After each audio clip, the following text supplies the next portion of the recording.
नमस्कार, मैं हूं आपके साथ आपकी पत्रकार नैना शर्मा। उम्मीद करती हूं आप सब सैनिक भाई स्वस्थ होंगे, अच्छे होंगे। इस वीडियो को शुरू करने से पहले मैं आप लोगों को तहे दिल से धन्यवाद करना चाहती हूं, क्योंकि मैंने देखा है पिछले कई वीडियोस के अंदर आप मेरी बातों को ध्यान से सुनते हैं, समझते हैं।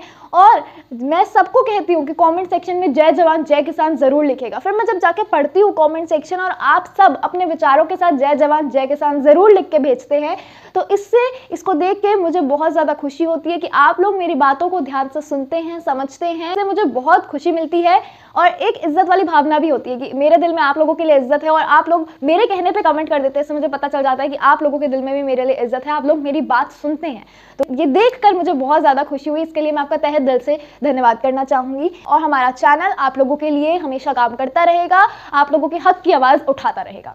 के अंदर मैं बात करने जा रही हूँ रेल रोको आंदोलन के बारे में ही। जैसे कि आप जानते हैं कि रेल रोको आंदोलन जो है वो दिल्ली में होना था पहले, अजमेरी गेट की साइड पे, लेकिन वो अब पंजाब में ट्रांसफर हो गया। यानी कि पंजाब में हो रहा है, अब वहां के रेलवे स्टेशन पे हो रहा है।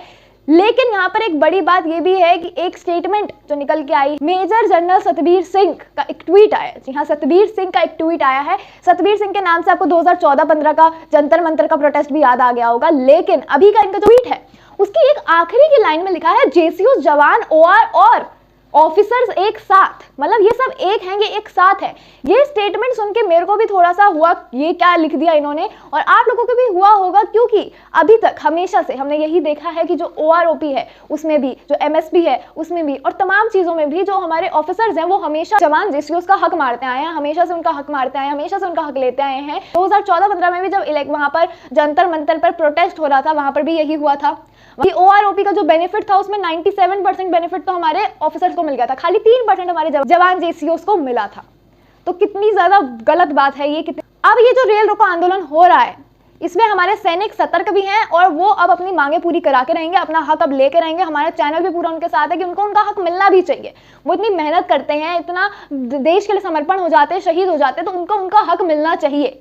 यहीं पर अग्निवीर स्कीम की भी बात कर ले तो अग्निवीर स्कीम के अंदर भी कई चेंजेस आने चाहिए, क्योंकि जो उसके अंदर भर्ती होते हैं वो देश की सेवा करने के लिए भर्ती होते हैं। और उनका आप कैसे, किस बेसिस पे आप उनको 4 साल बाद निकाल दे रहे हैं, वो क्या करेंगे? बड़ा सवाल तो यही है कि वो क्या करेंगे जो देश की सेवा करने के लिए आए थे, देश के लिए शहीद होने आए थे। और इसके अंदर भी अग्निवीर के अंदर अगर देश के लिए कोई शहीद हो जा रहा है तो उसको शहीद का दर्जा भी नहीं मिल पा रहा है।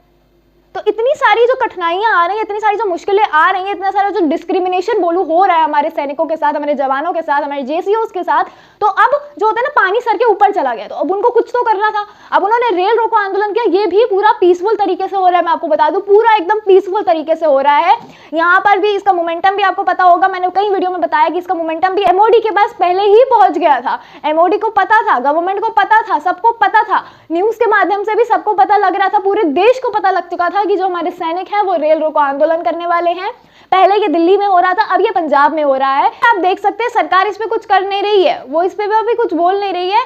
तो अब देखना भी यही है कि सरकार अब क्या बड़ा फैसला लेगी इसके लिए, क्योंकि इलेक्शन पास आ गए हैं। अब इलेक्शन आ जाएंगे तो सरकार को कुछ ना कुछ तो करना ही पड़ेगा, क्योंकि इलेक्शन के अंदर जो वोट बैंक होता है ना, बहुत बड़ा वोट बैंक हमारे सैनिकों का और हमारे किसानों का ही होता है।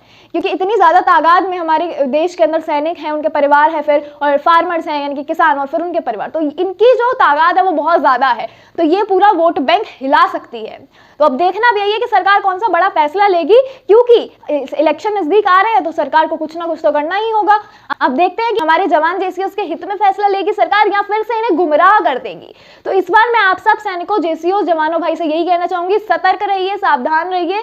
कहीं पर भी कुछ भी हो सकता है। मेरे से ज्यादा समझदार हैं आप, मेरे से ज्यादा एक्सपीरियंस्ड है, तो आपको पता है कि कौन सी सिचुएशन में कौन सही बोल रहा है, कौन सी सिचुएशन में कौन गलत बोल रहा है।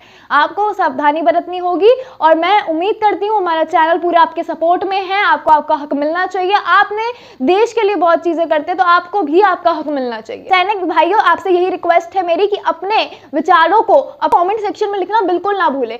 हमें आपके विचार जान के बहुत खुशी होती है और फिर हमें आपकी प्रॉब्लम्स भी पता चलती है। तो आपके जो विचार है, आपको जो प्रॉब्लम्स है, वो सारी चीजें आप हमें कमेंट सेक्शन में लिख के बता सकते हैं, ताकि उनके बारे में भी हमें पता चले। क्योंकि हम यहाँ पर हैं, यहाँ बैठ के हमें जितनी चीजें पता चलती हैं हम उतनी रिसर्च करते पता चलता है। लेकिन जो सैनिक हैं, आप जो सैनिक भाई हैं, जेसीओज हैं, जवान हैं, आप अपने सिचुएशन में बैठे, आपको अपने सिचुएशन की पूरी चीजें पता है, आपको अपने आसपास की पूरी चीजें पता है। तो आपकी स्थिति को आपसे बेहतर कोई भी नहीं जान सकता है। तो आप हमें कमेंट सेक्शन के अंदर अपनी राय को, अपने प्रॉब्लम्स को जरूर बताइए। बताइएगा।